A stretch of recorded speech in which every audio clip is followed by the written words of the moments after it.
या देशाची लोकशाही वाचली पाहिजे.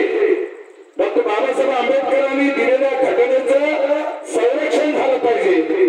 शेतकरी, कष्टकरी, दीनदलित, आदिवासी असतील, अल्पसंख्याक असतील, या सर्वांना न्याय देण्यासाठी कुठेतरी आता महाविकास आघाडीच्या पाठीमागे आपण उभं टाकलं पाहिजे. या भूमिकेतून आम्ही सर्वजण एकत्र काम करतो आहोत.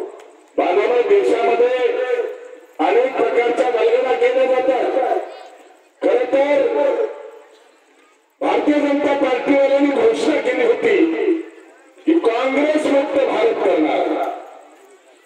वसंतरावजी, भारतीय जनता पार्टीची घोषणा होती की काँग्रेस मुक्त भारत करणार, पण झालं उलट. काँग्रेस मुक्त भाजपाचं. जेवढी भटाळलेली माणसं होती, जेवढी भ्रष्टाचारी लोक होती, जेवढा कचरा होता काँग्रेसमध्ये, तो सगळा घाण साफ झाली आणि ते भाजपामध्ये जाऊन बसले.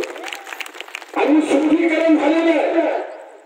आणि या माध्यमातून भाजपचा दुसरा एक नारा आहे किंवा भाजपची मात्र संस्था जी आहे, तिला आपण RSS म्हणतो. बहुजन लोकांनी, दीनदलितांनी, अल्पसंख्याकांनी हा धोका लक्षात घेतला पाहिजे. RSSचा नारा काय आहे?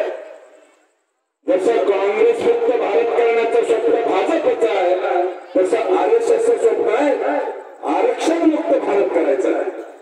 आणि म्हणजे आरक्षित वर्ग आहे, इथं जमलेले दलित समाज असतील, SC ST असतील, OBC असतील किंवा अल्पसंख्याक मुस्लिम बांधव असतील, त्यांना मला विचार या ठिकाणी लक्षात आणून द्यायचं आहे की ज्या पक्षाच्या माध्यमातून देशाची सत्ता 10 वर्ष चालते आहे, त्यांची मात्र संस्था म्हणणाऱ्या RSSचं उद्दिष्ट आहे की आरक्षण मुक्त भारत करायचं आहे. म्हणून तुमच्यामध्ये, आमच्यामध्ये, बहुजनांमध्ये वाद लावून द्यायचे.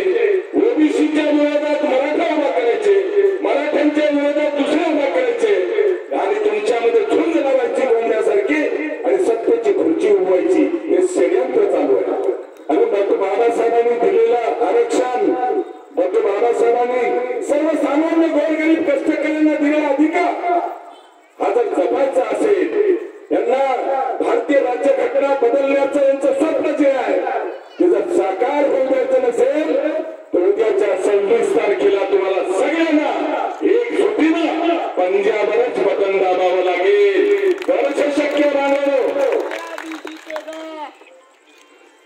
आणि तुमच्या हे लक्षात आलं पाहिजे की या माध्यमातून वेगवेगळे षडयंत्र चालू आहेत.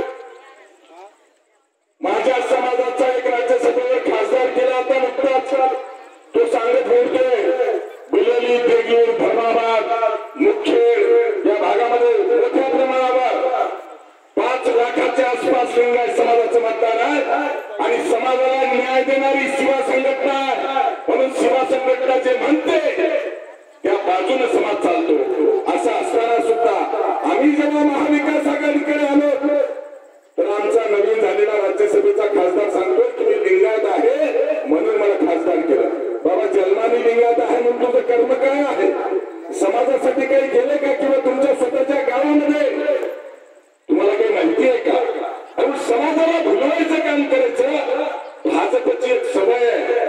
वसंतरावजी, पोपट पोसायची आणि पोचलेली पोपट शिकवण्यासारखं बोलतात.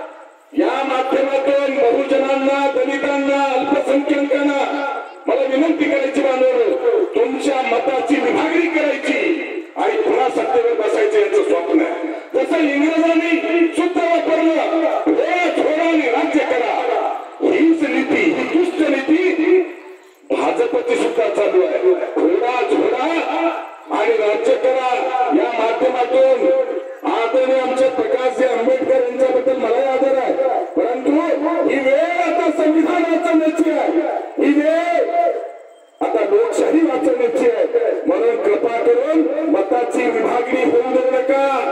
भावनिक होऊन कुठेतरी तुमचं मत वाया जाईल अशा प्रकारचा निर्णय घेऊ नका. एकजुटीनं आपल्या सगळ्या बहुजनांची, दलितांची ताकद ही महाविकास आघाडीच्या उमेदवाराच्या पाठीमागे उभा करा. ज्यांना तुम्ही निवडून दिलं त्या प्रताप चिखलीकरांना मागच्या वर्षी किंवा 19 2024च्या निवडणुकीमध्ये माझाही पाठिंबा होता आणि म्हणूनच कदाचित आमच्या पाठिंब्यावर सुद्धा त्यांना फायदा झाला आणि खासदारकी मिळाली.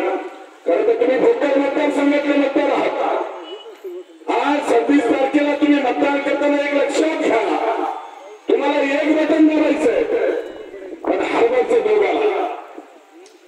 बटन एक दाबायचंय तर प्रताप चिखलीकर आणि अशोकराव चव्हाणांना तुम्हाला हरवायचंय. ही सुवर्ण संधी भोकर मधल्या मतदारांना आहे. बांधवलं भाजपमध्ये काय अवस्था भाजपची, जनावरांचा गोठा बघा. भाजपमध्ये आज 3 भाजप झाले. एक भाजप निष्ठावंताची, ते तर मुळातच बसले, थोडे दिसायला तयार नाही.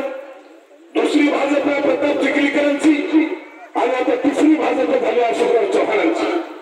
आणि अशा प्रकारच्या वल्गना करणाऱ्यांना धडा शिकवायचा असेल, बैमानी करणाऱ्यांना जागेवर आणायचं असेल तर उद्याच्या 26 तारखेला पंजा निशाणीचं बटन आपण दाबलं पाहिजे. खरं तर मी काल सोनखेडला सांगितलं, राहू आणि केतू हे ग्रह जेव्हा एकत्र येतात तेव्हा आपल्या जीवनामध्ये दुर्दशा असते. तसं नांदेड जिल्ह्यामध्ये 4 महिन्यापूर्वी नांदेड जिल्ह्याचे राजकीय ग्रह बदलले. प्रताप चिखलीकर नावाचा राहू हा 6 घरं फिरून भाजपच्या 7व्या घरामध्ये स्थिर झालाय आणि आयुष्यभर पिढीभर